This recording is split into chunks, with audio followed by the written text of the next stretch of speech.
Hi welcome back to Sinchu vlogs. ಎಲ್ಲರೂ ಹೇಗಿದ್ದೀರಾ? I hope ಎಲ್ಲರೂ ಚೆನ್ನಾಗಿದ್ದೀರಾ ಅಂತ ಅನ್ಕೊಳ್ತೀನಿ. ನಾವು ಕೂಡ ತುಂಬಾನೇ ಚೆನ್ನಾಗಿದ್ದೀವಿ. ಇದು ವೆನ್ಸ್ಡೇ ಮಾರ್ನಿಂಗ್ ಇಂದ ವ್ಲಾಗ್ನ ಸ್ಟಾರ್ಟ್ ಮಾಡ್ತಾ ಇದ್ದೀನಿ. ಈ ವ್ಲಾಗಲ್ಲಿ ನಾನು ಒಂದಿಷ್ಟು ಸೂಪರ್ ಟೇಸ್ಟಿಯಾದ ಹಾಗೆ ಹೆಲ್ತಿ ಆಗಿರೋ ರೆಸಿಪೀಸ್ನ ತೋರಿಸ್ತಾ ಇದ್ದೀನಿ. ಯಾರೆಲ್ಲ ನನ್ನ ವಿಡಿಯೋಸ್ ಚಾನಲ್ ನೋಡ್ತಾ ಇದ್ದೀರಾ ದಯವಿಟ್ಟು ಪೂರ್ತಿ ವ್ಲಾಗ್ನ ನೋಡಿ, ಎಲ್ಲೂ ಸ್ಕಿಪ್ ಮಾಡದೆ ನೋಡಿ ಅಂತ ಹೇಳ್ತೀನಿ. ಇಫ್ ಇನ್ ಕೇಸ್ ನಿಮಗೆ ಇಷ್ಟ ಆಯಿತು ಅಂದರೆ ಪ್ಲೀಸ್ ಒಂದು ಲೈಕ್ ಮಾಡಿ, ಹಾಗೆ ನಿಮ್ಮ ಫ್ಯಾಮಿಲಿ ಫ್ರೆಂಡ್ಸ್ಗೆಲ್ಲ ಶೇರ್ ಮಾಡಿ. ವೆನ್ಸ್ಡೇ ಮಾರ್ನಿಂಗ್ ಬೆಳಿಗ್ಗೆ ಎದ್ದು ಒಂದು ಗ್ಲಾಸ್ ಬಿಸಿ ನೀರಿಗೆ ಒಂದು ಅರ್ಧ ನಿಂಬೆಹಣ್ಣಿನ ರಸನ ಹಿಂಡ್ಕೊಂಡು ಕುಡಿತೀನಿ. ಯಾವಾಗಲೂ ನಿಮಗೆ ಗೊತ್ತಿರೋ ಹಾಗೆ ನಾನು ನಿಮ್ಮ ಹತ್ರ ಯಾವಾಗಲೂ ಶೇರ್ ಮಾಡ್ಕೊಳ್ತಾ ಇರ್ತೀನಿ. ಅದೇ ಥರ ಯಾವಾಗಲೂ ಮಾರ್ನಿಂಗ್ ರೂಟೀನ್ ಏನಿರುತ್ತೋ ಅದೇ ಥರ ಇವತ್ತು ಕೂಡ ಬೆಳಗ್ಗೆ ಎದ್ದು ಈ ರೀತಿ ಲೆಮನ್ ವಾಟರ್ನ ಕುಡಿದು ನನ್ನ ದಿನನ ನಾನು ಸ್ಟಾರ್ಟ್ ಮಾಡಿದೆ. ಇವತ್ತು ಮಾರ್ನಿಂಗ್ ಬ್ರೇಕ್ಫಾಸ್ಟ್ಗೆ ಅಂತ ಹೇಳಿ ಸೇಮಿಯಾ ಫ್ರೂಟ್ಸ್ ಕಸ್ಟರ್ಡ್ನ ಮಾಡ್ತಾ ಇದ್ದೀನಿ. ತುಂಬಾ ರುಚಿಯಾಗಿರುತ್ತೆ, ಸಖತ್ ಟೇಸ್ಟಿ ಆ್ಯಂಡ್ ಹೆಲ್ದಿಯಾಗೂ ಕೂಡ ಇರುತ್ತೆ.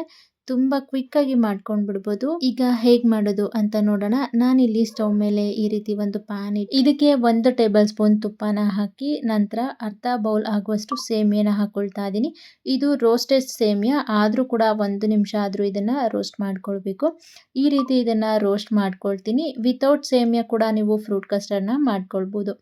ಈಗ ಸೇಮಿಯಾ ರೋಸ್ಟ್ ಮಾಡ್ಕೊಂಡಿದ್ದಾಗಿದೆ. ಇದಕ್ಕೆ ನಾನು 1 ಗ್ಲಾಸ್ ಕಾಯಿಸಿರೋ ಹಾಲನ್ನು ಹಾಕ್ಕೊಳ್ತಾ ಇದ್ದೀನಿ.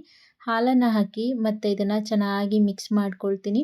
ನಾವು ಹಾಕಿರೋ ಸೇಮಿಯಾ ಎಲ್ಲ ಚೆನ್ನಾಗಿ ಸ್ವಲ್ಪ ದಪ್ಪ ಆಗುತ್ತೆ ನೋಡಿ ಸೇಮಿಯಾ, ಅಲ್ಲಿ ತನಕ ಇದನ್ನು ಚೆನ್ನಾಗಿ ಈ ರೀತಿ ಮಿಕ್ಸ್ ಮಾಡಿಕೊಂಡು ಈಗ ಇದಕ್ಕೆ ಇನ್ನೂ ಹಾಲು ಸ್ವಲ್ಪ ಹಾಕಬೇಕು ಅಂತ ಅನ್ನಿಸ್ತು. ಹಾಗಾಗಿ ಇನ್ನೂ ಒಂದು ಅರ್ಧ ಗ್ಲಾಸ್ ಹಾಲನ್ನು ಹಾಕ್ಕೊಳ್ತಾ ಇದ್ದೀನಿ.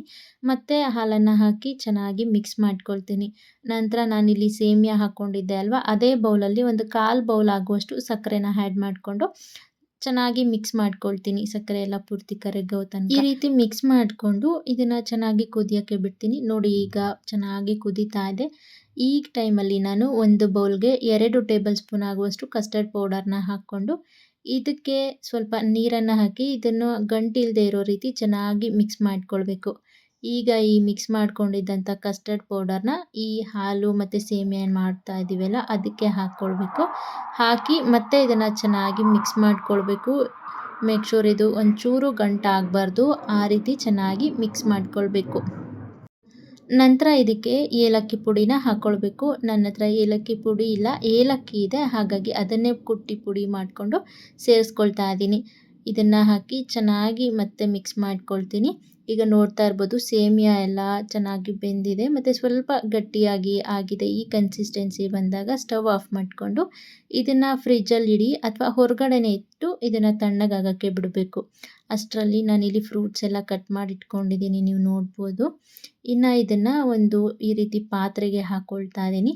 ಇದಕ್ಕೆ ನೀವು ಯಾವ ಥರ ಫ್ರೂಟ್ಸ್ ಬೇಕಾದರೂ ಸೇರಿಸ್ಕೊಳ್ಬೋದು. ನಿಮ್ಮಿಷ್ಟದ ಫ್ರೂಟ್ಗಳನ್ನು ನೀವು ಸೇರಿಸ್ಕೊಳ್ಬೋದು, ತುಂಬಾ ರುಚಿಯಾಗಿರುತ್ತೆ. ನಾನಿಲ್ಲಿ ಆ್ಯಪಲ್, ಬನಾನಾ, ದಾಳಂಬ್ರಿ ಹಾಗೆ ಪೈನಾಪಲ್ ಇದಿಷ್ಟನ್ನು ಕಟ್ ಮಾಡಿ ಸೇರಿಸ್ಕೊಳ್ತಾ ಇದ್ದೀನಿ. ನೀವು ನೋಡ್ತಾ ಇರ್ಬೋದು, ನೀವು ನಿಮ್ಗೆ ಯಾವ ಫ್ರೂಟ್ ಇಷ್ಟನೋ ಅದೇ ಫ್ರೂಟ್ನ ಸೇರಿಸ್ಕೊಳ್ಬೋದು, ಇದೇ ಅಂತ ಏನೂ ಇಲ್ಲ. ಈಗ ಈ ಫ್ರೂಟ್ಸ್ಗಳನ್ನೆಲ್ಲ ಆ್ಯಡ್ ಮಾಡಿಕೊಂಡು ಇದನ್ನು ಚೆನ್ನಾಗಿ ಈ ರೀತಿ ಮಿಕ್ಸ್ ಮಾಡ್ಕೊಳ್ಬೇಕು. ಇದನ್ನು ಮಾರ್ನಿಂಗ್ ಬ್ರೇಕ್ಫಾಸ್ಟ್ಗೆ ಅಥವಾ ಯಾವಾಗಲಾದರೂ ಮಾಡ್ಕೊಂಡು ತಿನ್ಬೋದು, ಅಥವಾ ಮನೆಗೆ ಯಾರಾದರೂ ಗೆಸ್ಟ್ ಬಂದರು ಅಂದರೆ ಏನಾದರೂ ಮಾಡಿಕೊಡ್ಬೇಕು ಅಂತ ಗೊತ್ತಾಗದೇ ಇರುವಾಗ ಈ ಥರ ಮಾಡ್ಕೊಂಡು ಕೊಡ್ಬೋದು.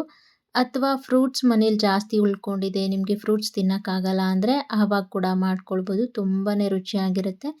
ಈಗ ನಾನು ಇದಕ್ಕೆ 1 ಸ್ಪೂನ್ ಆಗುವಷ್ಟು ಚಿಯಾ ಸೀಡ್ಸ್ನ ನೆನೆಸಿಟ್ಟಿದ್ದೆ. ಇದೇನು ಬೇಗನೆ ನೆಂದ್ಕೊಂಡು ಬಿಡುತ್ತೆ ಚಿಯಾ ಸೀಡ್ಸು. ಇದಕ್ಕೆ ನೆನೆಸಿಟ್ಟಿದ್ನಲ್ಲ ಚಿಯಾ ಸೀಡ್ಸ್, ಅದನ್ನು ಸೇರಿಸ್ಕೊಂಡು ಈ ರೀತಿ ಚೆನ್ನಾಗಿ ಮಿಕ್ಸ್ ಮಾಡ್ಕೊಳ್ತೀನಿ. ಚಿಯಾ ಸೀಡ್ಸ್ ಹಾಕಿದ್ರೂ ಕೂಡ ತುಂಬಾ ಚೆನ್ನಾಗಿರುತ್ತೆ. ಈಗ ಚಿಯಾ ಸೀಡ್ಸ್ ಹಾಕಿ ಚೆನ್ನಾಗಿ ಮಿಕ್ಸ್ ಮಾಡ್ಕೊಳ್ತೀನಿ. ಈಗ ನೋಡ್ತಾ ಇರ್ಬೋದು ಫ್ರೂಟ್ ಕಸ್ಟರ್ಡ್ ರೆಡಿ ಆಯಿತು.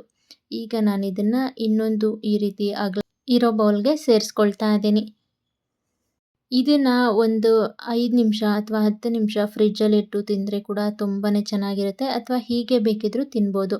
ಇದಕ್ಕೆ ನೀವು ಇಷ್ಟ ಇದ್ದರೆ ಡ್ರೈ ಫ್ರೂಟ್ಸ್ಗಳನ್ನು ಕೂಡ ಆ್ಯಡ್ ಮಾಡ್ಕೊಳ್ಬೋದು. ನಾನಿಲ್ಲಿ ಬಾದಾಮಿ ಇತ್ತು, ಅದನ್ನು ಈ ರೀತಿ ಉದ್ದುದ್ದಕ್ಕೆ ಸಣ್ಣಕ್ಕೆ ಕಟ್ ಮಾಡಿ ಸೇರಿಸ್ಕೊಳ್ತಾ ಇದ್ದೀನಿ.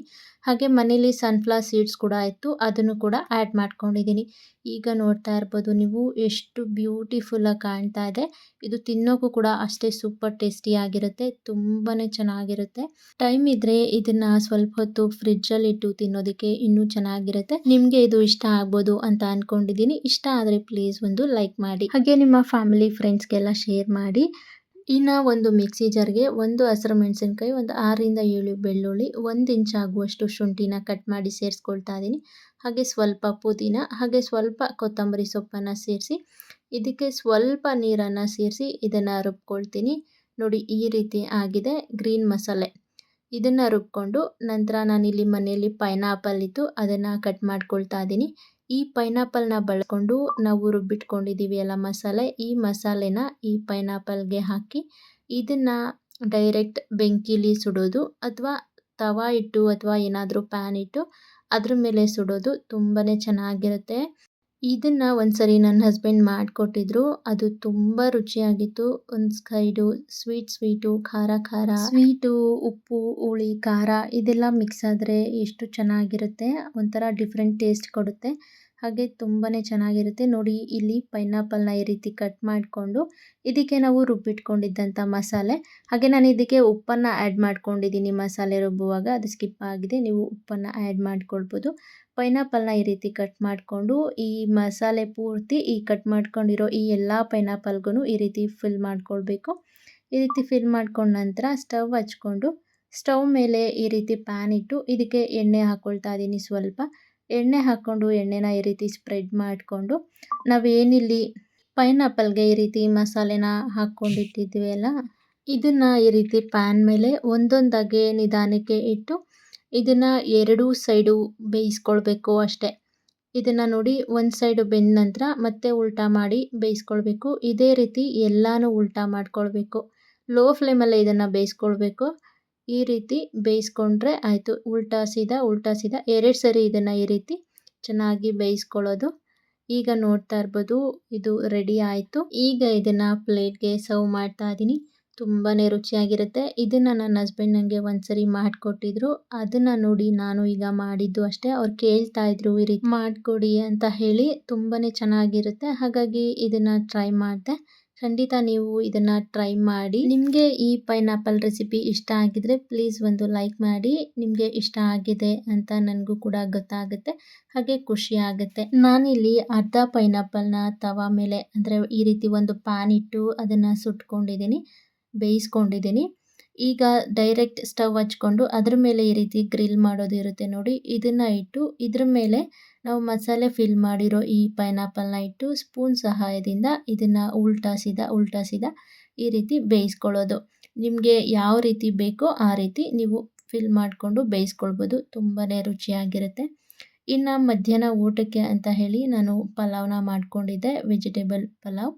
ನಾರ್ಮಲಾಗಿ ಎಲ್ಲರೂ ಮನೆಯಲ್ಲೂ ಹೇಗೆ ಮಾಡ್ತಾರೆ ಅದೇ ರೀತಿ ಮಾಡಿದ್ದೆ.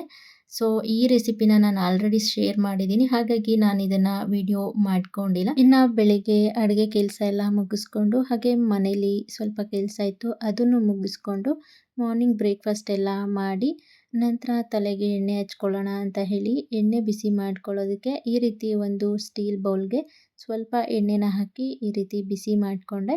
ಎಣ್ಣೆನ ಈ ರೀತಿ ಆದರೂ ಬಿಸಿ ಮಾಡ್ಕೊಳ್ಬೋದು ಅಥವಾ ಈ ಎಣ್ಣೆ ಬೌಲ್ನ ಒಂದು ಚಿಕ್ಕ ಪಾತ್ರೆಗೆ ನೀರು ಹಾಕಿ ಇಟ್ಟು ಆ ನೀರಲ್ಲಿ ಈ ಎಣ್ಣೆ ಬೌಲ್ನ ಇಟ್ಟು ಎಣ್ಣೆನ ಬಿಸಿ ಮಾಡ್ಕೊಳ್ಬೋದು. ಅಂದರೆ ನಾವು ಸ್ಟೀಮ್ ಮಾಡ್ಕೊಳ್ತೀವಿ ನೋಡಿ ತರಕಾರಿಗಳು ಅಥವಾ ಕಾಳುಗಳು, ಆ ರೀತಿ ಬಿಸಿ ಮಾಡ್ಕೊಳ್ಬೋದು. ಇತ್ತೀಚೆಗೆ ತಲೆಗೆ ಸ್ವಲ್ಪ ಎಣ್ಣೆ ಹಚ್ಚೋದೆಲ್ಲ ಕಮ್ಮಿ ಮಾಡಿಬಿಟ್ಟಿದ್ದೀನಿ. ಏನು ಎಣ್ಣೆನೇ ಹಚ್ಚೋಕ್ಕಾಗ್ತಾ ಇಲ್ಲ, ಟೈಮೇ ಸಿಗ್ತಿಲ್ಲ ಅಂತನೋ ಅಥವಾ ಏನಂತಲೇ ಗೊತ್ತಾಗ್ತಾ ಇಲ್ಲ. ಕರೆಕ್ಟಾಗಿ ತಲೆಗೆ ಎಣ್ಣೆ ಹಚ್ಚೋದು, ಹೇರ್ ಕೇರ್ ಮಾಡೋದು ಇದೆಲ್ಲ ಮಾಡೋಕ್ಕೆ ಆಗ್ತಿರ್ಲಿಲ್ಲ. ಹಾಗಾಗಿ ಇವತ್ತು ಟೈಮ್ ಮಾಡಿಕೊಂಡು ತಲೆಗೆ ಸ್ವಲ್ಪ ಎಣ್ಣೆ ಬಿಸಿ ಮಾಡಿಕೊಂಡು ಹಚ್ಕೊಳ್ತಾ ಇದ್ದೀನಿ.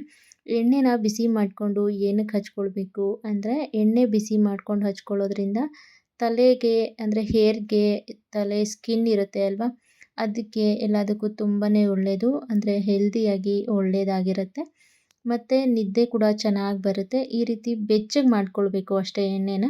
ತುಂಬ ತೀರಾ ಬಿಸಿ ಸುಡೋ ಥರ ಮಾಡಿ ಹಾಕ್ಕೊಳ್ಳೋಕ್ಕೆಲ್ಲ ಹೋಗಬೇಡಿ, ಸುಟ್ಟೋಗ್ಬಿಡುತ್ತೆ. ಈ ಥರ ಎಣ್ಣೆನ ಬಿಸಿ ಮಾಡಿ ಹಚ್ಕೊಂಡು ನಂತರ ಚೆನ್ನಾಗಿ ಮಸಾಜ್ ಮಾಡ್ಕೊಳ್ಬೇಕು. ನಮ್ಮ ಸ್ಕಾಲ್ಪ್ಗೆ ಎಣ್ಣೆನ ನೀಟಾಗಿ ಹಚ್ಕೊಂಡು ನೀಟಾಗಿ ಎಲ್ಲ ಮಸಾಜ್ ಮಾಡ್ಕೊಂಡು ಕೂದಲನ್ನ ಈ ರೀತಿ ಗಂಟು ಕಟ್ಕೊಳ್ಳೋದು ಅಷ್ಟೇ. ಈ ರೀತಿ ಎಣ್ಣೆನ ಹಚ್ಕೊಂಡು ಬೇರೆ ಏನಾದರೂ ಕೆಲಸ ಇದ್ದರೆ ಆ ಕೆಲಸಗಳನ್ನು ಮುಗಿಸಿ ನಂತರ ನಾವು ಫ್ರೆಶ್ ಅಪ್ ಆಗ್ಬೋದು, ಅಂದರೆ ತಲೆ ಸ್ನಾನ ಮಾಡ್ಕೊಳ್ಬೋದು. ಇನ್ನು ಈಗ ಬೇಸಿಗೆ ಸ್ಟಾರ್ಟ್ ಆಗಿರೋದಿರಲಿ ತುಂಬಾ ಸೆಕೆ ಆಗ್ತಾ ಇರುತ್ತೆ. ತಣ್ಣಗೆ ಏನಾದರೂ ಕುಡಿಬೇಕು ಅಂತ ಅನ್ನಿಸ್ತಾ ಇರುತ್ತೆ ಮಧ್ಯಾಹ್ನ ಆಗ್ತಿದ್ದಾಗೇನೆ. ಹಾಗಾಗಿ ನಾನಿವತ್ತು ಮಸಾಲೆ ಮಜ್ಜಿಗೆನ ಮಾಡ್ಕೊಳ್ಳೋಣ ಅಂತ ಹೇಳಿ ಮಾಡ್ಕೊಳ್ತಾ ಇದ್ದೀನಿ. ಇದನ್ನು ಮಾಡೋದಕ್ಕೆ ಒಂದು ಮಿಕ್ಸಿ ಜಾರಿಗೆ ಒಂದು ಹಸಿರು ಮೆಣಸಿನ್ಕಾಯಿ, 4ರಿಂದ 5 ಬೆಳ್ಳುಳ್ಳಿ, ಒಂದು 4ರಿಂದ 5 ಎಲೆ ಕರಿಬೇವಿನ ಸೊಪ್ಪು ಇಷ್ಟನ್ನು ಹಾಕಿ ಚೂರು ನೀರನ್ನು ಹಾಕಿ ಇದನ್ನು ರುಬ್ಕೊಳ್ತೀನಿ ತರ್ತರಿಯಾಗಿ.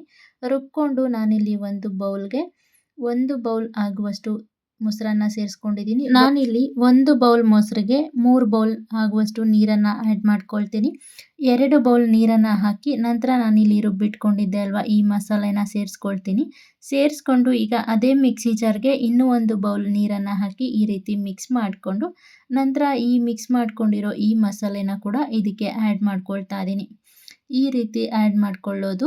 ನಿಮಗೆ ಮಜ್ಜಿಗೆ ಮಾಡ್ಕೊಳ್ಳೋದಕ್ಕೆ ಯಾವ ಕನ್ಸಿಸ್ಟೆನ್ಸಿಲಿದ್ದರೆ ಚೆಂದ ನಿಮಗಿಷ್ಟ ಆಗುತ್ತೆ ಅಂತ ಅನಿಸುತ್ತೋ ಆ ಕನ್ಸಿಸ್ಟೆನ್ಸಿ ನೋಡಿಕೊಂಡು ನೀವು ನೀರನ್ನು ಆ್ಯಡ್ ಮಾಡ್ಕೊಳ್ಬೋದು. ನಂತರ ಇದಕ್ಕೆ ರುಚಿಗೆ ತಕ್ಕಷ್ಟು ಉಪ್ಪು ಹಾಗೆ ಒಂದು ಅರ್ಧ ಟೇಬಲ್ ಸ್ಪೂನ್ ಆಗುವಷ್ಟು ಜೀರಿಗೆ ಪುಡಿನ ಸೇರಿಸ್ಕೊಂಡಿದ್ದೀನಿ. ನಂತರ ಮಜ್ಜಿಗೆನ ಈ ರೀತಿ ಕಡಿಯೋದು ಅಷ್ಟೇ. ಸುಮ್ಮನೆ ಬೇಸಿಗೆಯಲ್ಲಿ ಹೊರಗಡೆಯಿಂದ ಕೂಲ್ ಡ್ರಿಂಕ್ಸ್ ತರೋದು, ಅದು ಇದು ಏನೇನೋ ಹೊರಗಡೆಯಿಂದ ತಂದು ಕುಡಿಯೋ ಬದಲು ಮನೇಲೇ ಈ ರೀತಿ ಹೆಲ್ದಿಯಾಗಿ ಮಸಾಲೆ ಮಜ್ಜಿಗೆ ಅಥವಾ ಮನೇಲೇ ಏನಾದರೂ ಹೆಲ್ದಿ ಡ್ರಿಂಕ್ಸ್ ಈ ರೀತಿ ಮಾಡಿಕೊಂಡು ಕುಡಿಯೋದ್ರಿಂದ ತುಂಬಾ ಚೆನ್ನಾಗಿರುತ್ತೆ. ಹಾಗೆ ಆರೋಗ್ಯಕ್ಕೂ ಕೂಡ ಒಳ್ಳೆಯದು ಅಂತ ಹೇಳ್ಬೋದು. ಇನ್ನು ಮಜ್ಜಿಗೆ ಎಲ್ಲ ಕುಡಿದು ಇನ್ನು ಈವ್ನಿಂಗ್ ಬ್ಲಾಗ್ನ ಕಂಟಿನ್ಯೂ ಮಾಡ್ತಾ ಇದ್ದೀನಿ.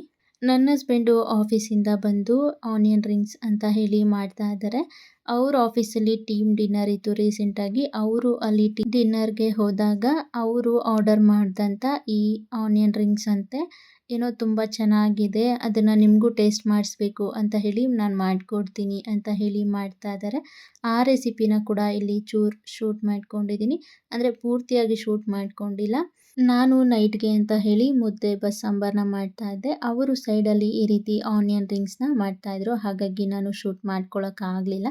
ಅವ್ರ ಕೈಲಾದಷ್ಟು ಅವರು ಇದನ್ನು ಶೂಟ್ ಮಾಡ್ಕೊಂಡಿದ್ದಾರೆ. ಇನ್ನು ಇದಾಗಿತ್ತು ಇವತ್ತಿನ ನನ್ನ ವ್ಲಾಗ್. ಈ ವ್ಲಾಗ್ ನಿಮಗೆ ಇಷ್ಟ ಆಗಿದ್ರೆ ಪ್ಲೀಸ್ ಒಂದು ಲೈಕ್ ಮಾಡಿ, ಹಾಗೆ ನಿಮ್ಮ ಫ್ಯಾಮಿಲಿ ಫ್ರೆಂಡ್ಸ್ಗೆಲ್ಲ ಶೇರ್ ಮಾಡಿ, ಹಾಗೆ ಕಮೆಂಟ್ ಮಾಡಿ, ಸಬ್ಸ್ಕ್ರೈಬ್ ಮಾಡಿ. ಮತ್ತೆ ಸಿಗ್ತೀನಿ. Thank you for watching. Take care. Bye.